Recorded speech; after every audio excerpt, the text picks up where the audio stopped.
In this lesson, we're going to look at the set method pop. And what pop does is it will actually remove a random element from the set. So let's look in this example. Set equals Alice and Bob and Charlie.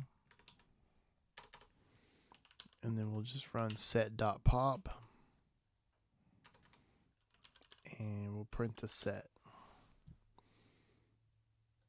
And you'll see that Alice was removed. I'm going to run it again so you can see the randomness. Came out the same. This time Bob was removed. Bob was removed.